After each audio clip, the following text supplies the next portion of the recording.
हाँ जी प्यारे बच्चों, हिंदी कविता शिक्षण में बहुत बहुत स्वागत आपका। तो आज हम कक्षा 7वीं की प्रथम वीडियो जो हम जुलाई पेपरों के अभ्यास के लिए लेके आने वाले थे वो लेके आए हैं। जुलाई के पेपरों में आपको कक्षा 7 को 5 पाठ आने हैं बेटे। 5 पाठों में से सबसे पहले हम सब पाठों की अच्छे से समझेंगे कि क्या बताया गया है, क्या इसके अभ्यास के प्रश्न हैं, अभ्यास की व्याकरण, ये सब हम दोहराई करेंगे। तो आज इसका प्रथम भाग है पार्ट 1 हमारे अभ्यास का कक्षा 7 के। तो आप मेरे साथ साथ पहले हिंदी की पुस्तक में से हम सारी कविता को पढ़ेंगे, ध्यान से समझेंगे, उसके बाद इसके अभ्यास के प्रश्न उत्तर करेंगे। ठीक है बेटे, शुरू करते हैं हमारी कविता। भारत के कोने कोने से हमारा पाठ 1 है। भारत के कोने कोने से ये एक कविता है और ये कविता डॉक्टर हरिवंश राय बच्चन जी द्वारा लिखी गई है। किनके द्वारा लिखी गई है? अमिताभ बच्चन जी के पिताजी हैं, हरिवंश राय बच्चन जी थे, उनके द्वारा ये कविता लिखी गई है। तो सबसे पहले हम इसकी व्याख्या को समझते हैं। कवि इसमें बच्चों के माध्यम से हमें क्या संदेश देना चाहते हैं।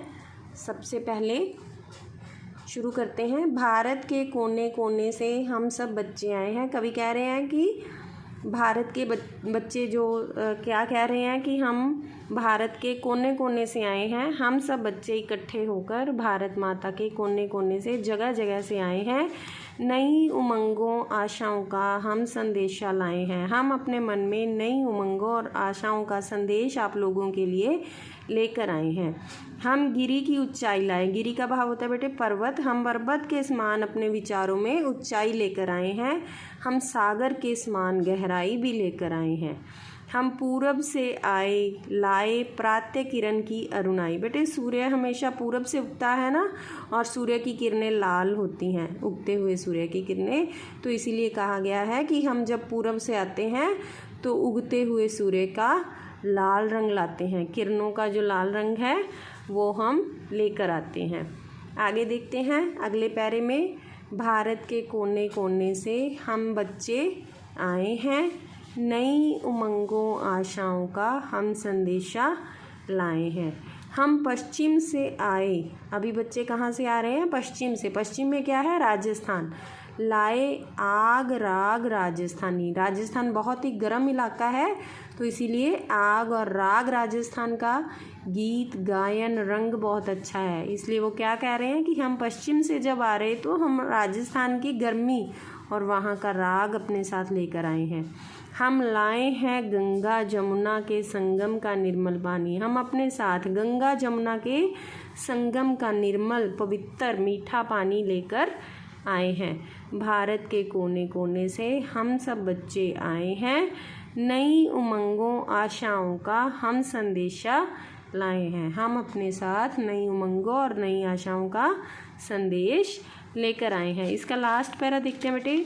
लास्ट पैरा में कवि क्या कहना चाह रहा है? लास्ट पैरा बिल्कुल देखते हैं। कल आने वाली दुनिया में हम कुछ कर दिखलाएंगे। क्या कह रहे हैं बच्चे? कि जो आने वाला कल है, जो हमारा फ्यूचर है, वहाँ हम बहुत कुछ करके दिखला सकते हैं। हम बहुत कुछ करके दिखलाएंगे।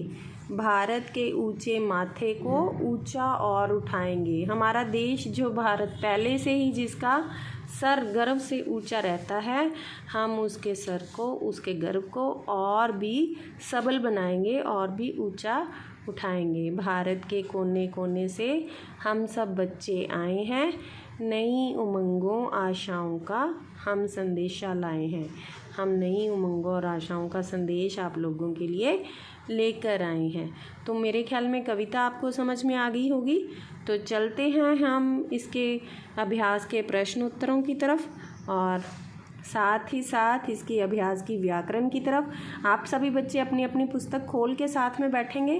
पुस्तकें खोल लीजिए अपनी, और जो जो चीज़ मैं लिखवाती जाऊँ आप पुस्तक पर, जो व्याकरण है वो पुस्तक पर भरें, और जो प्रश्न उत्तर हैं तो वो उसको आप अपनी कॉपी में लिखेंगे, जिससे आपको लिखने का भी अभ्यास हो जाएगा। और इन पेपरों के बाद जब भी आपके स्कूल लगेंगे आपका काम भी पूरा हो जाएगा और हिंदी लिखना भी आपको भूलेगा नहीं बेटा।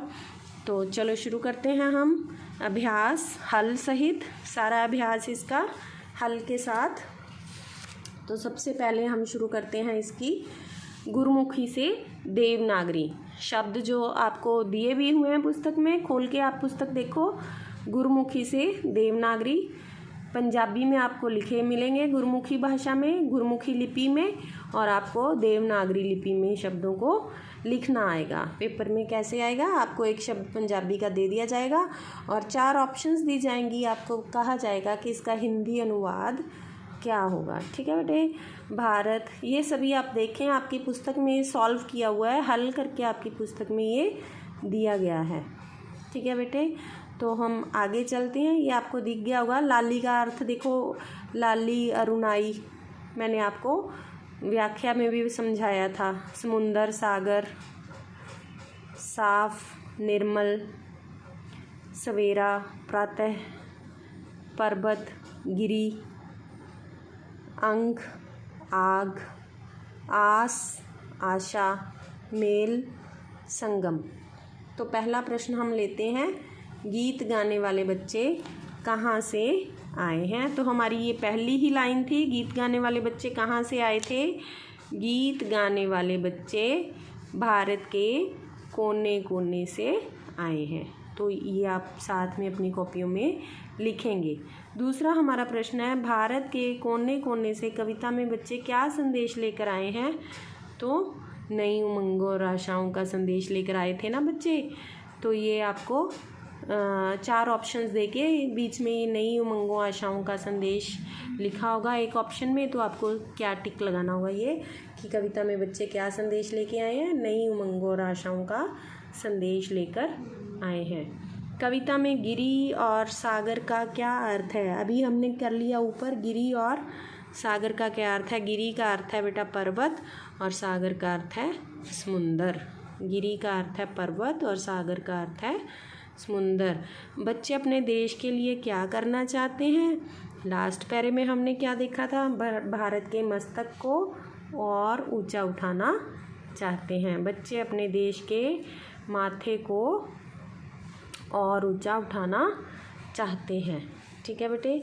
उसके बाद हमारे पास प्रश्न आ जाते हैं 4-5 वाक्यों में जिनका उत्तर आएगा। लेकिन इन पेपरों में आपको सिर्फ ऑप्शन वाले प्रश्न उत्तर आएंगे, तो आपको इनको समझना ज़रूर है, क्योंकि इनमें से आपको कोई भी क्वेश्चन ऐसा बन के आ सकता है कि आपको एक क्वेश्चन की 4 ऑप्शंस दी जाएं। तो इसमें सबसे पहला प्रश्न है, नई उमंगों आशाओं से कवि का क्या अभिप्राय है। तो हमारा उत्तर क्या आएगा, नई उमंगों आशाओं से कवि का अभिप्राय है कि बच्चों जो कि भारत के कोने कोने से आए हैं, वे अपने संग सकारात्मक भाव लेकर आए हैं। उनमें भारत देश के, बेटे इतनी मुश्किल आपको शब्दावली याद करने की कोई ज़रूरत नहीं है, क्योंकि आप इसको लिख ज़रूर लेंगे। वे अपने संग सकारात्मक भाव लेकर आए हैं। सकारात्मक मतलब अच्छी सोच, शुद्ध सच्चे भाव लेकर आए हैं। अगला पेज हम देखते हैं। के लिए बहुत कुछ करने का उत्साह है उनके मन में, आगे सफलता के पथ पर बढ़ने की चाह है। और यहाँ पर आगे काव्य की पंक्तियाँ और उनकी आगे व्याख्या मैंने आपको ये समझा दी गई है। अभी हम क्या करेंगे, भाववाचक संज्ञा देखो, इसकी व्याकरण आप देखो, आपकी पुस्तक में दी गई है व्याकरण, आप देखेंगे व्याकरण आपको यहाँ पर पेज नंबर 3 पर दी गई है। भाववाचक संज्ञा, भाववाचक संज्ञा बनाए, ऊंचा, ऊंचाई, गहरा, गहराई, अरुण, अरुणिमा। कैसे इसका हल है ये बड़ा आपके सामने। ऊंचा का क्या आएगा, ऊंचाई, गहरा, गहराई, अरुण, अरुणाई। तो ये आप अपनी साथ साथ में पुस्तकों पर भरते रहिए। और ये सारे आपको वर्ण विच्छेद बताए गए हैं। वर्ण विच्छेद की मैंने एक अलग से वीडियो बनाई है, तो आप मेरे चैनल पे जाकर वो वीडियो देख सकते हैं। कक्षा 9th के भाग में दी गई है वर्ण विच्छेद की सारी वीडियो, जैसे भ, आ, र, अ, त, अ। ये सारा आप नोट करेंगे। वर्ण विच्छेद, वर्णों को अलग अलग करके लिखना, कैसे स्वर्ण और व्यंजन हम अलग कर के लिखते हैं, ये सारी आप नोट करेंगे अपने साथ साथ में।